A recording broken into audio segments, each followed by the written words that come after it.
Ok, mira, ahorita vamos a ver la clasificación de los sitios de la cabeza y el cuello. Este es un tumor que está en el piso de la boca. Ve cómo te puede llegar, cómo creen que este paciente esté. Pues va a estar con dolor, puede estar con sangrado, dificultad para comer, para masticar. Los dientes, ve cómo se están separando, mayor riesgo de infección. Ve esta otra imagen, un tumor ahí, ni siquiera va a poder comer, ni siquiera va a poder a lo mejor respirar. Son pacientes que bajan de peso, pero rapidísimo, que son necesariamente muchas veces traqueostomías para que pueda respirar por ahí, o gastrostomías para que pueda nutrirse el paciente. Este paciente con un tumor de la encía inferior, prácticamente los dientes destruidos. Este paciente no va a poder comer bien, o lo que pueda comer a veces va a ser pura papilla, ¿no?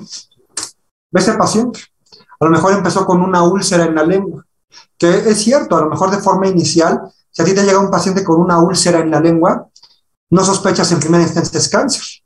Pero si esa úlcera ya se le dio tratamiento, a lo mejor tratamiento con bicarbonato, con enjuagues orales, y no se quita, y la úlcera está creciendo, creciendo, creciendo, y ahorita vamos a ver los factores de riesgo. Es una persona que fuma, que constantemente está tomando alcohol, y esa úlcera está creciendo, perdiendo peso, aguas, ¿no? Este paciente seguramente tiene problemas para comer, dolor, sangrado. Como regla general, los tumores de cabeza, el principal sitio donde se diseminan es a los ganglios del cuello. Solamente que a veces no es tan evidente el tumor en la cabeza, porque hay tumores que pueden estar hasta atrás, que a lo mejor no están condicionando un gran problema, y que su única manifestación ya es la metástasis regional cervical. Entonces a veces se puede manifestar así. Mira este otro, este es un tumor de la glándula parótida, ¿no? Son tumores a veces muy desfigurantes para el paciente. O este es un tumor de la glándula salival. También tumor doloroso, problema para masticar, ¿no? Entonces, fíjate cómo te va a llegar el paciente con un cáncer de cabeza y cuello. Y como te había comentado, uno de los principales sitios donde se disemina es el cuello. Esta imagen tú la tienes en tu manual. Creo que en el manual de oncología, o si no en el de estadificación, ahí sí bien. Cuando tú haces una nota, o cuando tú describes una lesión, idealmente tienes que especificar el sitio donde está. Y hablando de cuello, lo ideal es que tú pongas en qué región está. Si te pudieras aprender las regiones del cuello perfectamente, qué bueno. Yo me las he intentado aprender y siempre se me olvidan, siempre, siempre, siempre. Pero sería bueno que, por ejemplo, tú cuando hicieras una nota dijeras, hay una adenopatía cervical en región 3 izquierda. Y siempre poner las características de esa adenopatía. Móvil, fijo, qué consistencia tiene, qué tamaño. Porque ahorita vamos a ver que en cáncer de cabeza y cuello es muy importante esto, las características de las adenopatías, sobre todo para etapificar. Entonces, si tú pones una adenopatía en región 4B, o en una región 4, digo, en una región 5B, o en una región 4, o en una región 6, bueno, ya se especifica y se ve que ese doctor sí sabe, ¿no? Entonces, no lo pases desapercibido, ahí tenlo a la mano, las regiones del cuello, cuando tú describas una lesión o una adenopatía. Muy bien, pero vamos a empezar. Voy a dejar ahí la imagen para ir trabajando la imagen junto con lo del pizarrón. Principal factor de riesgo que tú debes de saber que predispone a tener un cáncer de cabeza y cuello. Dos cosas, el cigarro y el alcohol. Es lo más importante y vean, tiene lógica, porque son los primeros sitios anatómicos donde entra en contacto todos esos carcinógenos. Una persona que está fumando, pues todo el humo, todo lo que contiene el cigarro está pasando en los labios, en la boca, ¿no? En la faringe, todo eso se está contaminando. El alcohol, pues la bebida, pues riega prácticamente toda la mucosidad de la boca. Pues es que es un factor de riesgo muy importante, el alcohol o el tabaco. ¿Te acuerdas cuando vimos esófago escamoso? Decíamos que el esófago escamoso estaba en la parte superior y que compartía muchas características que los tumores de cabeza y cuello. Bueno, eran también los factores de riesgo. También ¿te acuerdas que para el esófago escamoso, factores de riesgo era también el tabaco y el alcohol? Es decir, entre más cerca está la cabeza y el cuello, tabaco y alcohol, ¿sale? Bueno, principal histología. Bueno, hay otro factor que es el virus del papiloma humano, pero este en específico en orofaringe. Orofaringe. Ahorita vamos a hablar de la clasificación, pero recuerda, orofaringe tiene mucha relación con virus del papiloma humano. Principal histología, escamoso, ya lo decíamos. No importa el sitio donde esté cabeza y cuello, la mayoría va a ser escamoso, porque sobre todo se asocia al tabaco. Otro tip, todo tumor asociado al tabaquismo generalmente es escamoso. Siguiente situación, la clasificación del cáncer de cabeza y cuello. Fíjate, vamos a irnos a esa tabla que estás viendo en tu imagen. Te la voy a dividir en 4. Tú tienes cavidad oral, otra sería la faringe, otro sería la laringe, y ahí falta otra, que sería otros. Estos otros incluiría, por ejemplo, cavidad nasal o glándulas salivales, por ejemplo. Entonces, fíjate, son 4 partes de la cabeza y el cuello. Cavidad oral, faringe, laringe y otros. ¿Cuál es el sitio más frecuente? Y ahí te lo pongo en porcentajes. Pero fíjate, es lógico. ¿A dónde entra primero el tabaco y a dónde entra primero el alcohol? A la boca. La cavidad oral es el principal sitio donde se presentan este tipo de tumores. Aquí yo te lo pongo hasta un 44%. ¿Sí? Es el principal sitio afectado. Ahora, cada sitio, cavidad oral, faringe, laringe, vosotros, tiene algo que se llama subsitios. Es decir, sitio, esos son estos. Y subsitios son como las partes de cada uno. Por ejemplo, cavidad oral. Fíjate qué subsitios tiene. Mucosa de los labios, mucosa oral. Aquí los tenemos, te los voy a ir enmarcando. Mucosa de los labios, mucosa oral, encía superior e inferior. Mucho cuidado acá. Fíjate la lengua. La lengua no es exclusiva de un sitio. Si son los 2/3 anteriores de la lengua, pertenece a cavidad oral. Es lógico, pues es lo más lejano. Pero la base de la lengua pertenece a orofaringe. ¿Sí? Esto es algo que sí, está lógico, pero si lo dices te escuchas pro. O sea, base de la lengua es orofaringe. Los 2/3 anteriores de la lengua es cavidad oral. Fíjate otro subsitio de cavidad oral. Piso de la boca, paladar duro, trígono retromolar. Entonces, todos estos son subsitios. Una forma de abreviar subsitios sería SS. Nosotros los oncólogos decimos, es un cáncer escamoso o epidermoide, que recuerden que es lo mismo, de cavidad oral, subsitio, lengua, 2/3 anteriores de la lengua, subsitio, piso de la boca, así lo decimos nosotros. Quiero que te fijes en la orofaringe. La faringe se divide en 3 sitios. Orofaringe, bueno, de arriba hacia abajo sería nasofaringe, orofaringe e hipofaringe. Y la orofaringe tiene varios subsitios. Por ejemplo, base de la lengua, pared posterior faringea, fosa y pilares amigdalinos y paladar blando. No te lo tienes que aprender así tal cual. Mejor nos vamos a una imagen. Mira esta imagen. Aquí te especifico más o menos hasta dónde llega la cavidad oral. Aquí está cavidad oral. Cavidad oral sería todo de la boca, lo más para afuera. Si tú te ves la boca en un espejo, todo lo que esté prácticamente saliendo, eso es cavidad oral. Encías, dientes también, paladar duro, ¿sí? Lengua, recuerda los 2/3 anteriores. Pero, por ejemplo, y lo que ves hasta el fondo de la boca, que ya sería paladar blando, aquí, que sería la úvula, las amígdalas, la pared posterior faríngea, eso ya, fíjate dónde estamos aquí en tu imagen de tu izquierda, ya estamos acá, y a eso sería la orofaringe. ¿Sí? Entonces está fácil de aprender, o sea, todo lo que veas no tan profundo, eso es cavidad oral, y ya lo que vas al profundo de tu boca, eso es orofaringe. Ahora, la faringe, mira, te había dicho, se divide en nasofaringe, orofaringe e hipofaringe. Aquí está, naso, oro e hipo. Como regla general, la nasofaringe nunca se opera. ¿De dónde está la nasofaringe?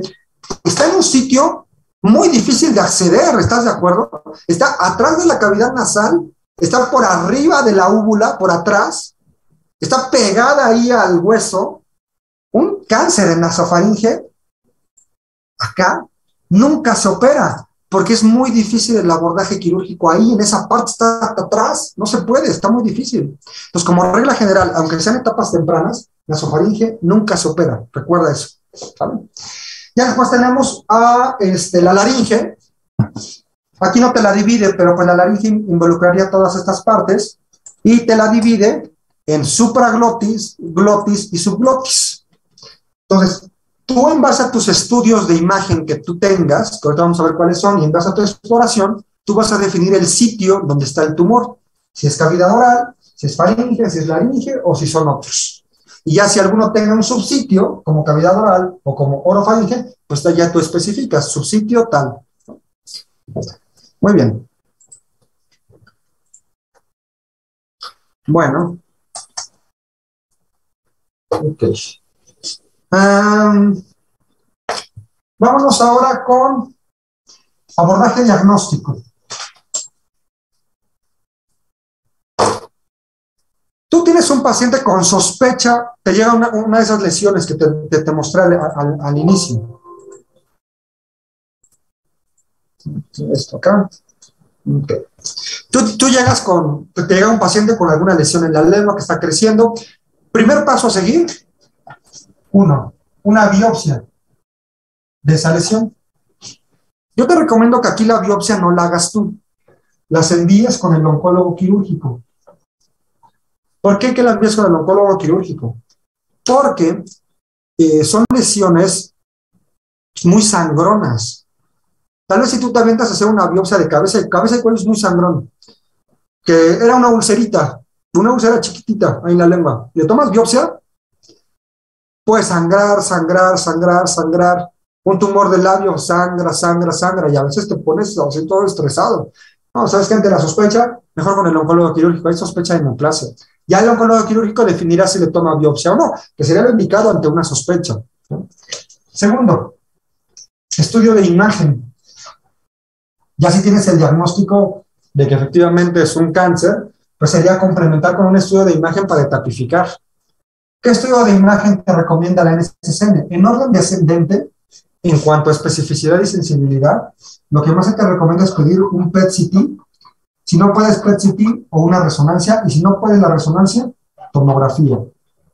Entonces, lo que tú tengas disponible, un PET, que sería el mejor en estos casos, una resonancia magnética o una tomografía. La resonancia y la tomografía, esos serían de cabeza y cuello. Cabeza y cuello. Y aparte de esto, se te recomienda que pidas una imagen de tórax.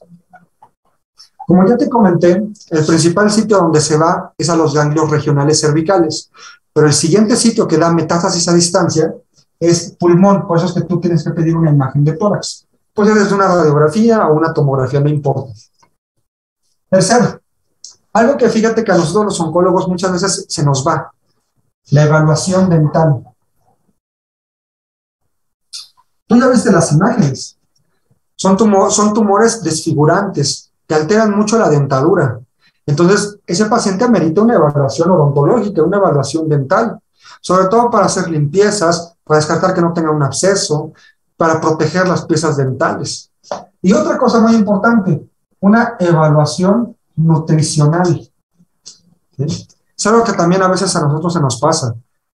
Ustedes vieron las imágenes, pacientes con tumores grandes no van a estar comiendo bien, van a estar desnutridos, entonces se necesita el apoyo de nutrición para que nos apoyen en ese sentido, ¿sí? Y siempre tomen en cuenta o consideren la posibilidad de paliar la vía digestiva. Como les comentaba, hacer una gastrostomía, si tienes un tumor ahí franco, ¿sabes qué? No está comiendo. Si es candidato a quimioterapia, no la va a poder aguantar. Entonces hay que ponerle un tubito en el estómago, una gastrostomía, para que por medio de ahí se esté alimentando. La gastrostomía es poner una sonda, prácticamente. A nivel institucional se pone una sonda Foley, una sonda urinaria ahí. Se hace un hoyito en el estómago y ahí se perfora y se mete la sonda. Y por medio de ahí se está alimentando el paciente, ¿sí? Hay que valorar lo de la paliación de vía digestiva. Cuarto, el abandono del tabaco. Muchos pacientes, aunque ya tengan el diagnóstico oncológico, siguen fumando, a lo mejor fuman menos, pero siguen haciéndolo. Y quinto, Si el tumor está en orofaringe, ¿te acuerdas que te había comentado que el BPH aquí es muy importante? Entonces, si está en orofaringe, hay que pedirle la determinación de virus del papiloma 16. Esto se determina mediante PCR generalmente. Oye, identifica si tiene virus del papiloma 16, porque se ha visto que tiene un impacto pronóstico. No tanto predictivo. Recuerden que hay factores pronósticos y factores predictivos. Los factores pronósticos son ver cómo le va a ir el paciente, si le va a ir bien o mal.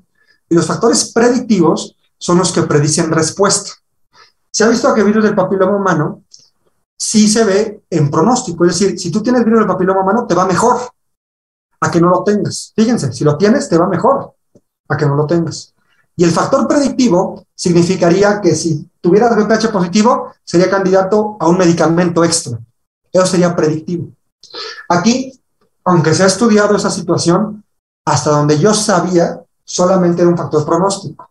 Probablemente en un futuro ya se defina bien su papel predictivo, pero hasta el momento es factor pronóstico solamente y específicamente en orofaringe. Recuerden eso. Y si el paciente tiene un tumor en nasofaringe,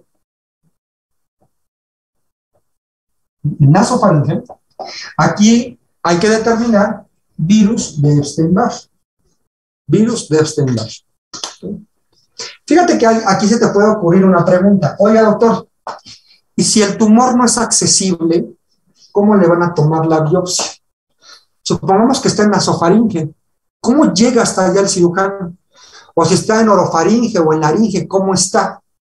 Fíjate que esto se me olvidó comentarlo con los anteriores grupos. Pero cuando el tumor no es accesible, nos apoyamos del servicio de otorrinolaringología. Para que el otorrino le haga un procedimiento que se llama nasofibrolaringoscopía, o abreviada con las letras NFL. Nasofibrolaringoscopía. ¿En qué consiste este estudio? El otorrino mete un tubito, una camarita donde va revisando toda la nariz por dentro, la faringe, la laringe, identifica si está el tumor primario y si no está, toma una biopsia. Entonces, a lo mejor si el tumor está muy franco en la lengua, si está en cavidad oral, pues el oncólogo quirúrgico sí va a poder tomar la biopsia. Pero si es un tumor que está muy para atrás, donde no está tan accesible, pues sí hay que enviarlo con otorrinolaringología para que le haga este procedimiento y por medio de ahí se tome la biopsia, por una nasofibrolaringoscopía. ¿Vale? Muy bien, esto es tu abordaje inicial. Tal vez a ti como médico general, como lo envías desde un inicio, tal vez tú ya no haces esto, porque esto a lo mejor ya se lo queda el oncólogo quirúrgico. Pero vaya, si a ti tú tendrías que complementar los estudios, sí te recomiendo que hagas todo este abordaje. Ahora, ya con tu PET, tu resonancia, tu tomografía, ya con la biopsia y todo esto, ahora sí, tú ya vas a poder etapificar al paciente. Vamos a hablar sobre etapificación de forma muy rápida. Te voy a compartir la pantalla. Ahí tienes tu manual de etapificación y clasificación del cáncer. Fíjate que la etapificación de cáncer de cuello sí es un poco compleja, porque el T no es igual en todos los sitios.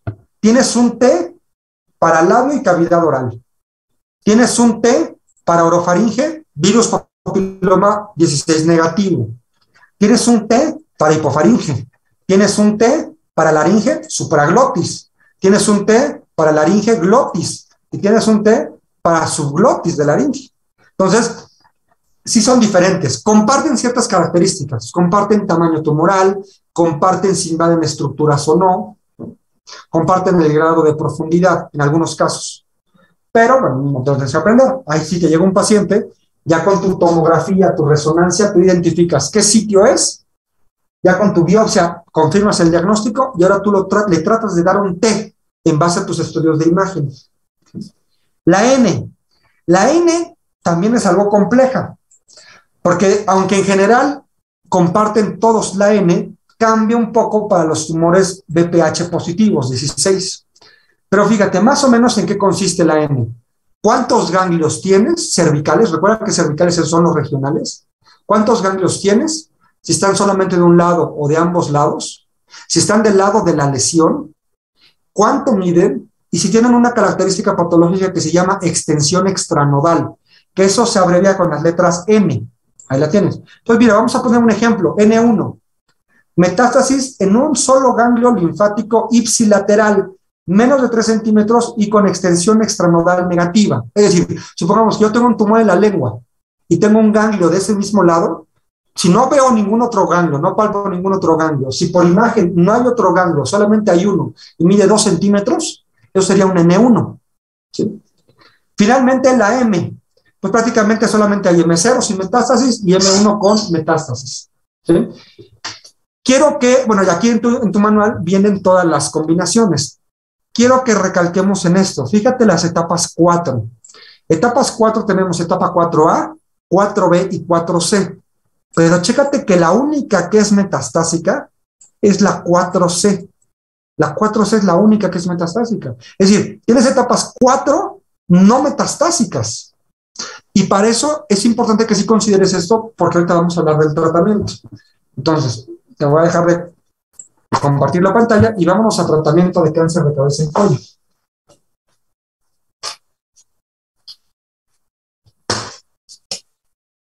Tratamiento. Tú lo vas a definir, o la forma de ver qué tratamiento sería. Tienes paciente no metastásico o paciente metastásico. Paciente no metastásico. Aquí tienes etapa clínica 1 o etapa clínica 2. O también tienes aquí etapa clínica 3 hasta etapa clínica 4B. Recuerda que la 4B es no metastásico. Está ahí. Y en etapas metastásicas, pues aquí tienes a la etapa clínica 4C. ¿Cuál es el tratamiento para todas estas? Etapa clínica 1 o 2. El tratamiento es cirugía o radioterapia. Cirugía o radioterapia.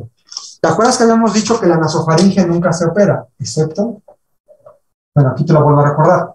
Nasofaringe nunca se opera. Entonces, aunque sea una etapa muy temprana, a lo mejor sería con pura radioterapia. Pero etapa 1 y 2 puede ser cirugía o radioterapia, excepto nasofaringe, que recuerda que nunca se opera. Etapa clínica 3 a 4B. Primera opción de tratamiento. ¿Es quirúrgico? Aunque sean etapas muy avanzadas, pero si no son metastásicas, se tiene que evaluar si se pudiera operar. Aunque tuvieras ganglios, se opera el primario y se hace una disección ganglionar. Entonces, ¿es quirúrgico? Si no es quirúrgico, el siguiente paso sería, ¿ok? Vamos a darle quimio más radioterapia radical. Si no es quirúrgico. Que te dicen, ¿sabes qué? No es candidato a radioterapia. ¿Por qué no pudiera ser candidato a radioterapia?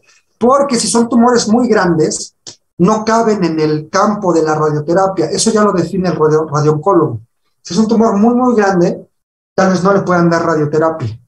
Entonces, si no es candidato a quimio radio radical, entonces aquí lo que vendría sería quimioterapia de inducción para bajar el tamaño del tumor, para desinflamar esos ganglios, y ya después vendría la quimio más radio con intención radical. O en un momento dado de que con la quimio haya tenido muy buena respuesta, se pudiera evaluar la cirugía, que aquí el término sería quimioterapia neoadyuvante, pero la idea inicial era que fuera de inducción porque le iba a dar yo quimio más radio radical. Entonces, ve, etapas clínicas no metastásicas, la opción quirúrgica siempre hay que considerarla, siempre. Por eso es que tú ante un tumor, un cáncer de cabeza y cuello, prácticamente a quien lo tendrías que referir sería el oncólogo quirúrgico, porque él te va a tomar la biopsia y aunque te lo regresara, tú en base a tu tapificación y siempre cuando no sea metastásica, evalúa si se pudiera operar el primario y los ganglios regionales. Entonces yo sí te recomiendo que siempre lo envíes con el oncólogo quirúrgico, inicialmente. Estos sí son de ellos principalmente. ¿Por qué? Porque inclusive aunque sea metastásico, a lo mejor requiere una cirugía paliativa. ¿Sabes qué? Poner una gastrostomía, ¿sabes qué? Una traqueostomía, algo quirúrgico para paliar las vías. Etapa 4C. Entonces te vuelvo a repetir. 1 y 2, cirugía o radioterapia. Etapa 3 a 4B, ver si es quirúrgico. Si no, quimio radio radical. Si no, quimio de inducción y después le doy quimio radio radical. O la otra opción, quimio de inducción y después valoro cirugía. Etapas 4C, que son las metastásicas. Pues prácticamente aquí el tratamiento es meramente tratamiento sistémico.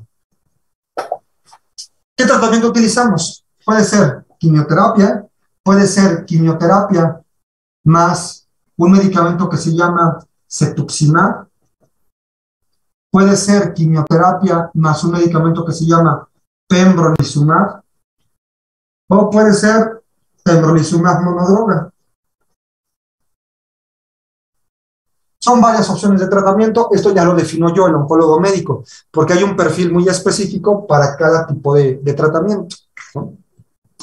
Tomamos en cuenta el recurso, tomamos en cuenta el sitio de tumor. Por ejemplo, se ha visto que el que mejor responde a cetuximab es cavidad oral y que laringe no responde tanto a cetuximab. Entonces, en laringe no le doy quimio más cetuximab, a lo mejor le doy pura quimio. Pero si es de cavidad oral, sí le doy quimio más cetuximab.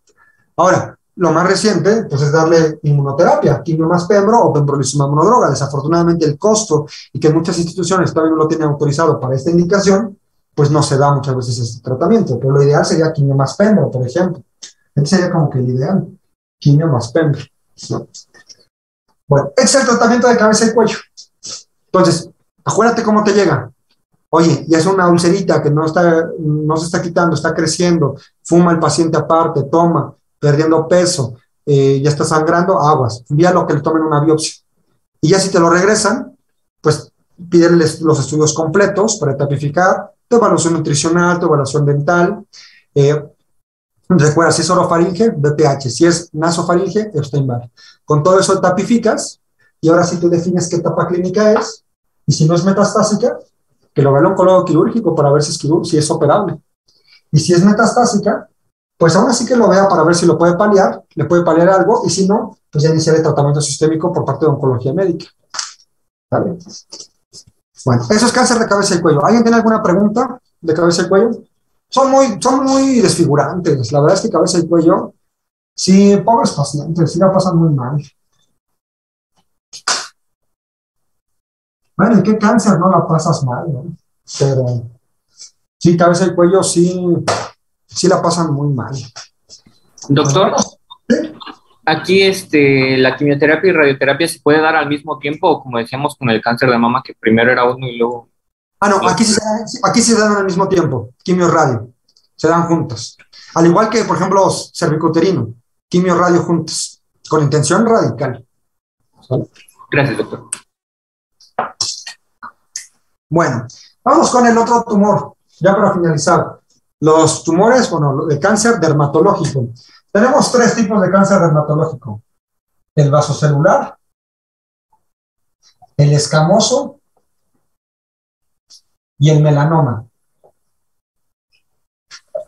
De todas las lesiones tumorales dermatológicas, el 95% va a ser vasocelular o escamoso, y solamente el 5% va a ser melanoma.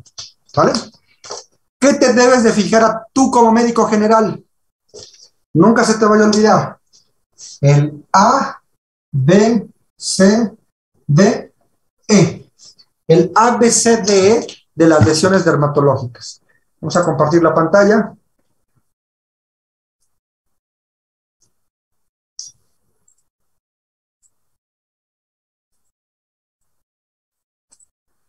Ok, ahí tú tienes la imagen de lo que es el ABCD. Vamos a ir hablando una por una. A es de asimetría. Fíjate, de hecho estas imágenes las tienes en tu manual. Fíjate cómo está esta primera lesión.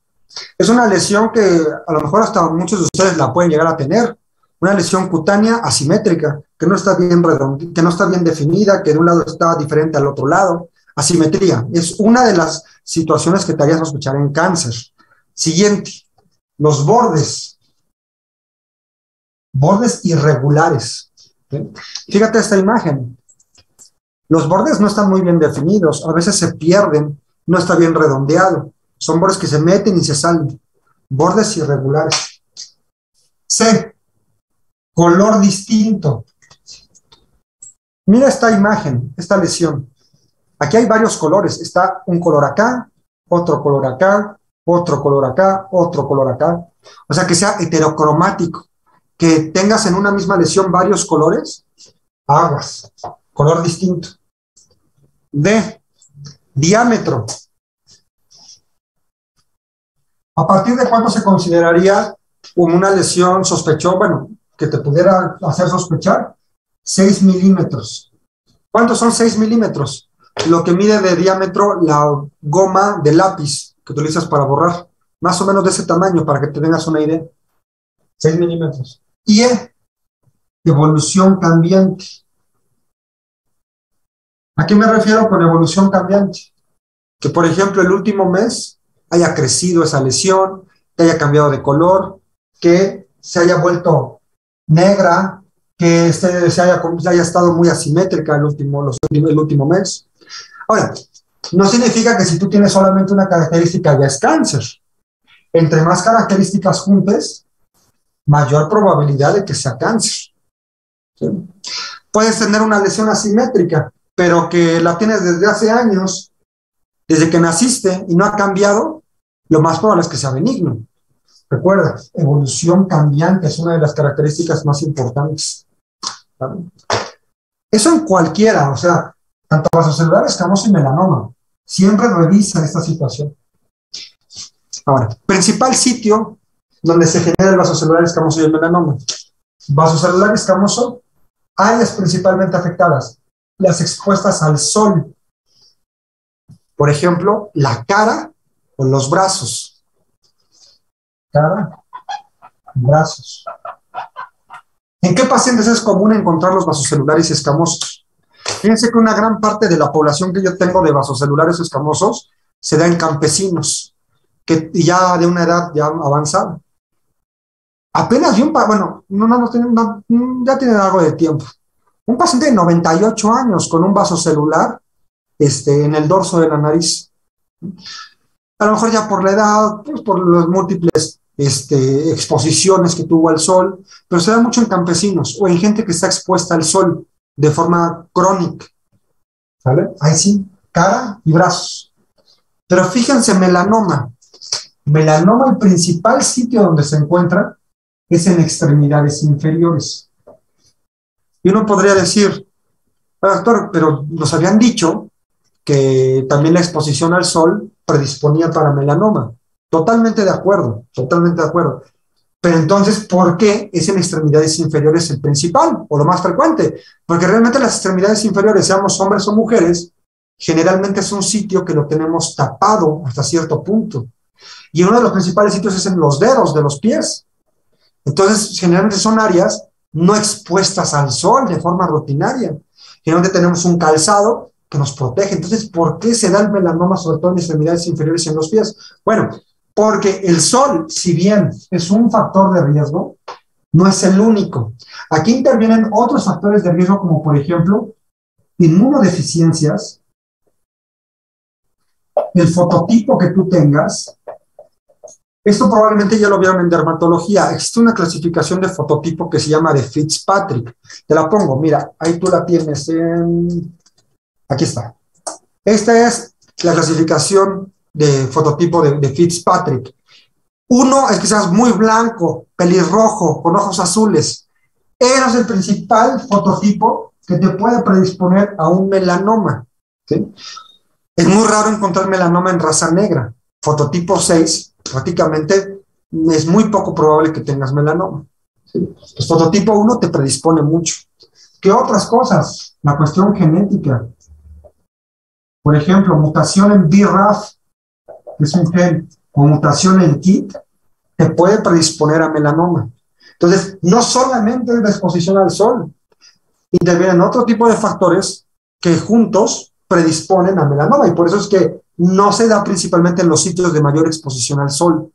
¿Sí? A diferencia de vasocelular escamoso, que ahí sí, el principal factor es la exposición a la luz ultravioleta. ¿Sí? Bueno. Mira, ya está, esto es de melanoma. Prácticamente en extremidad inferior y extremidad superior incluyen el 69% de los lugares donde se da melanoma. Y entre estos, la mayoría es en extremidades inferiores y sobre todo en el pie. No significa que no haya melanomas en otras partes, pero prácticamente todos los melanomas que yo he visto son en los dedos del pie, la mayoría. Bueno, vamos a ver imágenes para que te acostumbres a ver escamosos y vasocelulares. Recuerda tu ABCD. Tú no sabes si es cáncer para empezar y tú no sabes si es vasocelular, escamoso o melanoma. A lo mejor ya cuando tienes un poco más de experiencia, por ejemplo, los dermatólogos, yo tengo mucho contacto con un dermatólogo y siempre me dice, ¿sabes qué? Parece escamoso, o parece vasocelular, o parece melanoma. La verdad es que pues, ellos ven mucho esto. A lo mejor en personas que no tenemos tanta experiencia en ver lesiones dermatológicas, porque nos aprendamos el ABCB es suficiente. Vamos a ver imágenes de vasocelulares. Mira, Hugh Jackman tuvo un vasocelular en el dorso de la nariz. Mira cómo se ve. Irregular. Mira esta otra imagen. Mira esta otra imagen. Que a veces son lesiones que dices, ay, pasan desapercibidas, a lo mejor ya la tuve, ¿no? A lo mejor la tengo, pero ni siquiera le di la atención necesaria. Hay un síndrome que se llama el síndrome de Gorlin, que se asocia mucho a vasocelulares. Mira, aquí tenemos vasocelulares, ulceradas, lesiones ulceradas, es algo frecuente eso. Mira, aquí en la cara. Mira aquí en el dorso, en el pabellón auricular. Realmente son lesiones ulceradas. Mira aquí otro paciente con síndrome de Gorlin. Y aquí este. Aquí, bueno, estas imágenes son antes de tratamiento y después de tratamiento, que ahorita vamos a hablar de eso. Ve esta otra imagen de un vasocelular, ahí en el cuero cabelludo. Esta está impresionante. Ve todo esto, lo negro no, porque lo negro es el cráneo. Todo lo que estaba aquí en el cuero cabelludo era vasocelular. Y después del tratamiento, mira cómo mejoró bastante. Mira esta otra lesión a nivel ahí de la cara, el vasocelular. Más imágenes. Ahora fíjate los escamosos. Fíjate, si lo comparamos con los vasocelulares, los escamosos, tal vez inclusive una forma de recordarlo es que también como que tienen un poquito de escama, de a diferencia de los vasocelulares. Mira la lesión, como un poquito escamosa, con escamas, mira. Mira. Ese paciente me llegó a la consulta de primera vez, no hace tiempo. Paciente con un escamoso prácticamente toda la cara, ya con pérdida del globo ocular. No le dolía, un campesino, ya de una edad avanzada. Otro paciente con escamoso. A veces generan todos estos nódulos ahí cutáneos. Mira este otro escamoso. Mira las úlceras ahí en la cabeza. O mira abajo, todo esto. Son tumores a veces muy agresivos a nivel local. Fíjate que no dan tanta metástasis. Eso es una característica importante de los escamosos y de los vasocelulares. Generalmente, el riesgo de que den metástasis es muy bajo. Muy poca metástasis a distancia. Es raro encontrar un vasocelular o escamoso que hicieron metástasis a distancia. Son tumores generalmente muy localizados y a veces sí muy agresivos, pero a nivel local, ¿no? Bueno, vamos a ver ahora imágenes de melanoma.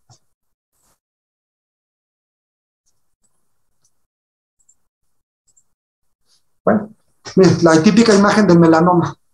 La simetría, el color, lo de todos los diámetros. Así son las imágenes de melanoma. Melanoma. El problema de melanoma es que son a veces lesiones tan pequeñitas, pero a diferencia de todos los demás tumores, aquí 1 milímetro ya es muy importante para la diseminación de la enfermedad.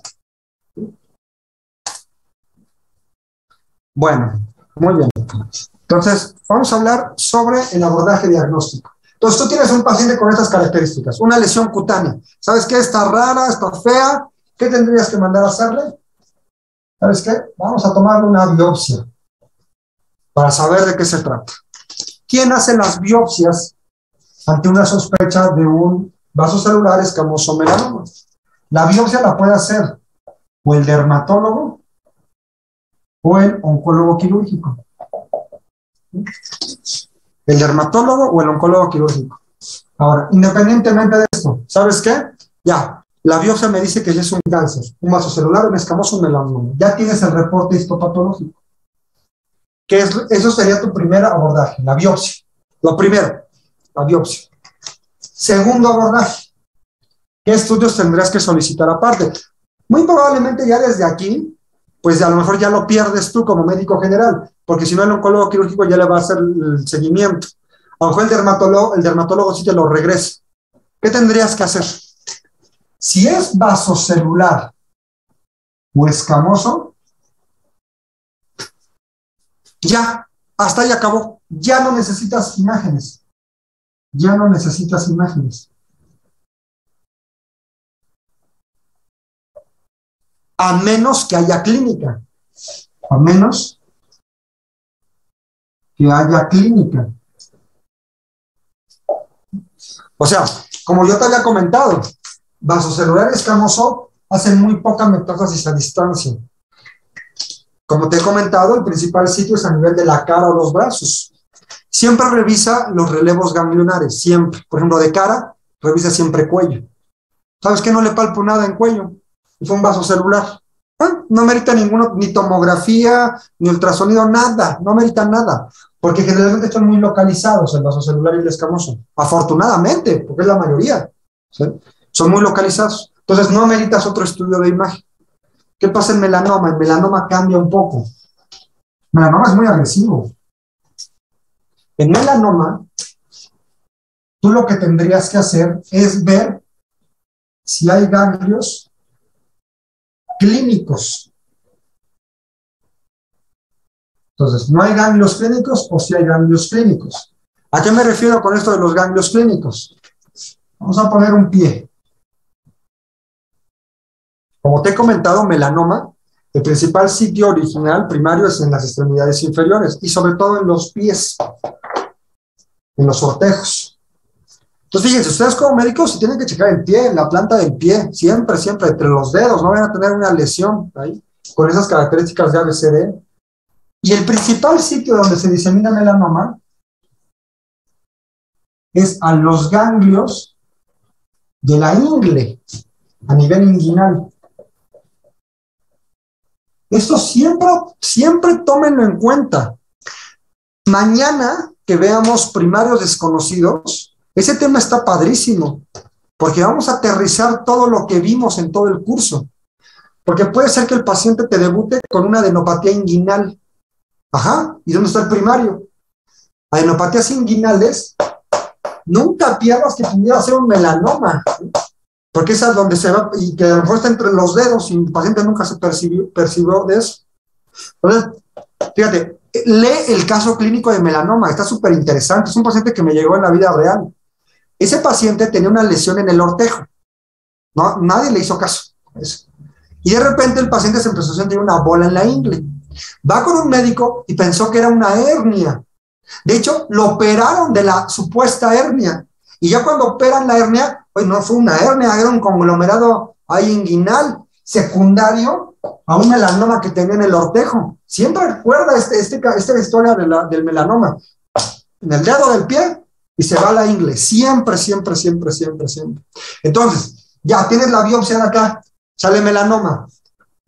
Oye, ¿tienes ganglios clínicos? O sea, a tu palpación, ¿le palpas ganglios acá, en la ingle? No o sí. Si tú no le palpas ganglios, estás ante tres posibilidades. Etapa clínica 1, etapa clínica 2 o etapa clínica 3 oculta. Porque la etapa 3 es cuando ya hay afectación ganglionar. Y si tú no estás palpando ganglios, lo más probable es que estés ante una 3 oculta, en caso de que sí lo vayas a tener positivos. Y si tú estás palpando ganglios, estás inminentemente ante una etapa 3, de forma indefinida. ¿Sale? Ahora, en un melanoma, si hay clínica sospechosa de metástasis, entonces tú tienes que sospechar en que a lo mejor tienes una probable etapa 4. Entonces, mira, te vas a basar en esto. Si tienes ganglios clínicos y si hay sospecha o hay clínica de enfermedad metastásica. Ganglios clínicos, no hay ganglios clínicos, pues estás ante una etapa 1, 2 o 3 oculta. Si hay ganglios clínicos, es una etapa mínimo 3.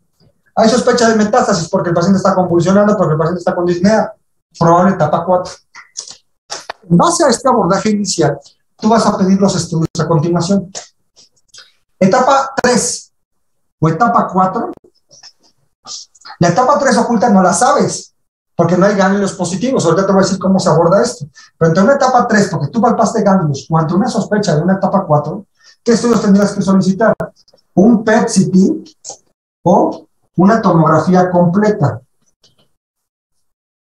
Y a la par, en etapas 3 y 4, también tendrías que solicitar a la biopsia que te dijeran cómo está BRAF y cómo está el PDL1. Cómo está BRAF y cómo está el PDL1. Y específicamente en etapas 4, habría que hacer estudio de encéfalo. Es decir, si tú en tu tomografía o en tu PET ya se demuestra que hay tumor en pulmón, en hígado, tienes que corroborar aparte con un estudio de encéfalo, porque aunque no tenga síntomas neurológicos, melanoma es una de las neoplasias que da más metástasis cerebrales. Entonces hay que hacer estudio de encéfalo. Y también tendrías que pedir deshidrogenasa láctica, porque en etapas 4, la deshidrogenasa láctica es pronóstica, ¿vale? Entre más elevada la tengas, es peor pronóstico. Entonces, fíjate, te llegó el reporte de la biopsia, si es un melanoma, checa la ingle, o checa el relevo ganglionar que esté cercana a la lesión. Por ejemplo, si fue un melanoma de aquí de la espalda, toca las axilas. Si fue del pie, que es lo más frecuente, toca la ingle, a fuerza. O un paciente con melanoma lo tienes que desnudar para tocarle la ingle a fuerza, no se te vaya a olvidar. Entonces, ¿tienes ganglios clínicos? No o sí. O hay sospecha de metástasis porque clínicamente tiene sospecha de que haya metástasis a distancia. Ganglios clínicos, no. Puede ser una etapa 1, 2 o 3 oculta. Ganglios clínicos, sí. Estás ante una etapa 3. Si hay clínica de sospecha de metástasis, probable etapa 4. Ante una etapa 3 o sospecha de una etapa 4, pides un PET o una tomografía. Cualquiera de los dos. También en etapas 3 o 4 pides BRAF y PDL1. Y específicamente en etapas 4, si es que se llega a corroborar que tienen lesiones a distancia, pides un estudio de encéfalo, el que tengas a la mano, resonancia o TAC, y pides también DHL. Ahora, con todo esto, ya puedes etapificar bien. Entonces, es una etapa clínica 1, etapa clínica 2, etapa clínica 3 oculta, una etapa clínica 3 franca o una etapa clínica 4. Las etapas clínicas que dijimos que no había ganglios positivos sería 1, 2 o 3 oculta. Aquí el tratamiento pasa para cirugía, es quirúrgico. Y dependiendo del hallazgo del reporte histopatológico, se evalúa biopsia de ganglio centinela. Biopsia de ganglio centinela. Y esto es porque en base a ciertas características patológicas, con esta biopsia de ganglio centinela, te ayudaría a corroborar si estamos ante una etapa 3 oculta. ¿En qué consiste la biopsia de ganglio centinela? Le ponen una inyección con un líquido especial y en caso de que el ganglio se pinte de cierto color, te haría sospechar en que sí tuviera tumor, aunque clínicamente no lo palparas. Entonces, pero si inyectas esa sustancia y se pinta, oye, sí está lleno de cáncer, aunque clínicamente todavía no es palpable. Entonces, en la cirugía, en estas etapas ganglionares negativas, clínicamente, lo operas y vas al reporte de patología, evalúas si amerita biopsia de ganglio centinela, para identificar o descartar que no estés ante una 3 oculta. Ahora, si estás ante una 3 oculta, etapa clínica 3 oculta, entonces después de la cirugía, mejor dicho, después de la cirugía del primario, se tendría que hacer una disección ganglionar, y después de esto, valorar adyuvancia. Ahora te voy a explicar la adyuvancia. Etapa clínica 3 va para cirugía y casi todas van para adyuvancia. Etapa 4 generalmente ya van para pura terapia sistémica. Ok, entonces fíjate, etapas ganglionares negativas clínicamente va para cirugía, operan en el primario. Y en base al reporte de patología se evalúa si pudiera ser sospechoso de una 3 oculta, entonces harías una biopsia de ganglio centinela para corroborar eso. Ya se corrobora que si estábamos ante una 3 oculta, se quitan esos ganglios y se valora adyuvancia. Aquí, de hecho, la otra posibilidad en una 3 oculta es el seguimiento con ultrasonido. Pero la verdad es que esto es una situación muy controversial. Ante una etapa 3 oculta ya documentada por biopsia de ganglio centinela, ¿qué es mejor? ¿Hacer disección ganglionar o hacer seguimiento por ultrasonido? Está muy discutido esa situación. Sobre todo porque clínicamente no los palpabas. Etapa 3, clínica, que sirve para todos los ganglios. Va para cirugía, opera el primario y hace disección ganglionar. Y después evalúa esa adyuvancia. Etapa 4, metastásica, terapia sistémica. Ahora, si te das cuenta, aquí la adyuvancia, o aquí la terapia sistémica, ¿de qué va a depender? Todo esto, la elección del medicamento, es en base a cómo está el BIRAF. Por eso yo te decía que en etapas 3 y 4 es muy importante saber cómo está el BIRAF. Si el BIRAF está positivo, está mutado o está negativo. Si el BIRAF está en ambas opciones de BIRAF, tanto positivas como negativas, una opción adecuada es la inmunoterapia. Pero si el paciente está en positivo, se pudiera valorar también dar inhibidores de BRAF-MEK. Inhibidores de BRAF-MEK. Una o la otra, no las dos. O sea, no das inmunoterapia o inhibidores de BRAF-MEK. En un BRAF negativo, no puedes dar esos inhibidores porque no lo tienes mutado. Pero si está mutado, sí hay que darle, puede ser una opción, darle inhibidores de BRAF-MEK. Te voy a explicar acá qué medicamentos son los que utilizamos. De inmunoterapia, generalmente utilizamos, hay varias opciones. Pembrolizumab, se puede utilizar nivolumab, se puede utilizar nivolumab más ipilimumab, son las opciones. Y los inhibidores de BRAF-MEK, hay varios medicamentos, pero uno de los más utilizados es uno que se llama dabrafenib más trametinib. Dabrafenib con trametinib, se dan los dos. Lo que pasa es que uno bloquea el BRAF y otro bloquea el MEK. Lo que pasa es que BRAF, en la vía de transducción, está BRAF y después está MEK. Entonces es un doble bloqueo. Bloqueas al BRAF con dabrafenib y bloqueas al MEK con trametinib. ¿Sale? En caso de la adyuvancia, aquí el tratamiento se da por un año. Un año. Y en la terapia sistémica por etapa clínica 4, lo das de forma indefinida. Y así se trata melanoma. Melanoma es algo complejo, no es tan sencillo. Vasocelular escamoso. Bueno, ¿y cuál es el tratamiento para? Ya no les dije, con razón. Sí, estaba terminando antes con ustedes. Para los vasocelulares y los escamosos, está rápido. Vasocelulares y los escamosos. ¿Cuál es el tratamiento? Si se puede operar, que se opere. Si no se puede operar, radioterapia. Si no se puede operar ni radioterapia,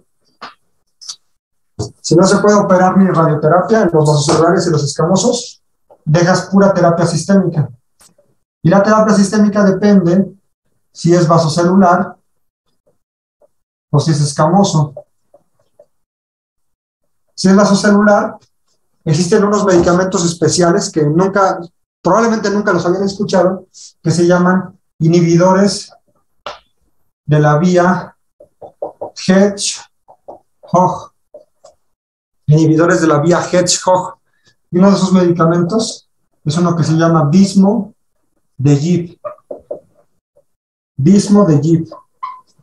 Si es escamoso, aquí se ha visto que la inmunoterapia tiene muy buenos efectos. Ejemplos de inmunoterapia que se utiliza: pembrolizumab, otro que se llama semiplimab.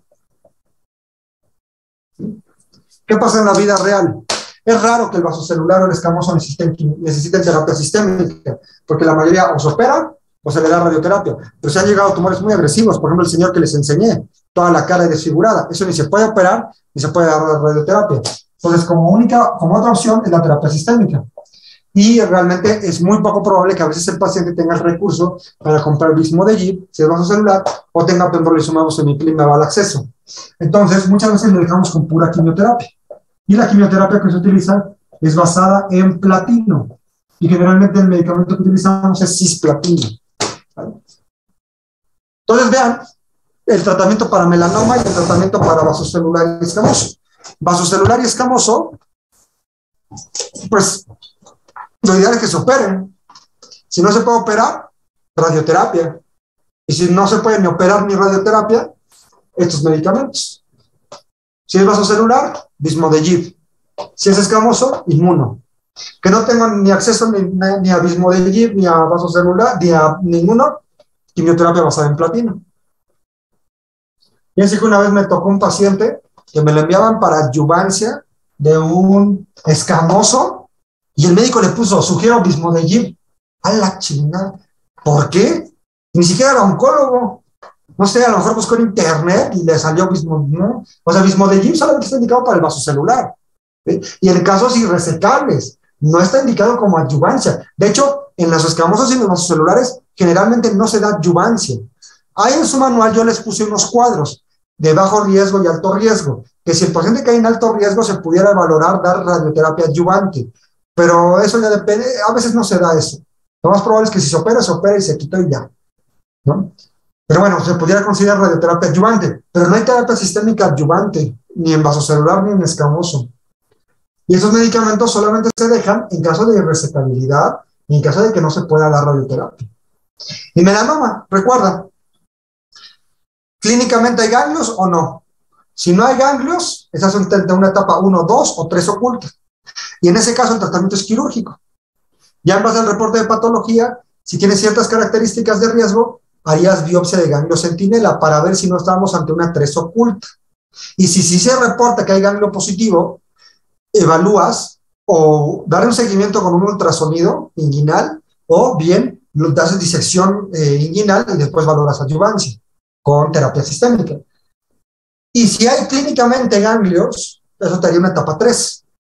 Y eso sería quirúrgico, tanto del primario como disección ganglionar y después adyuvancia.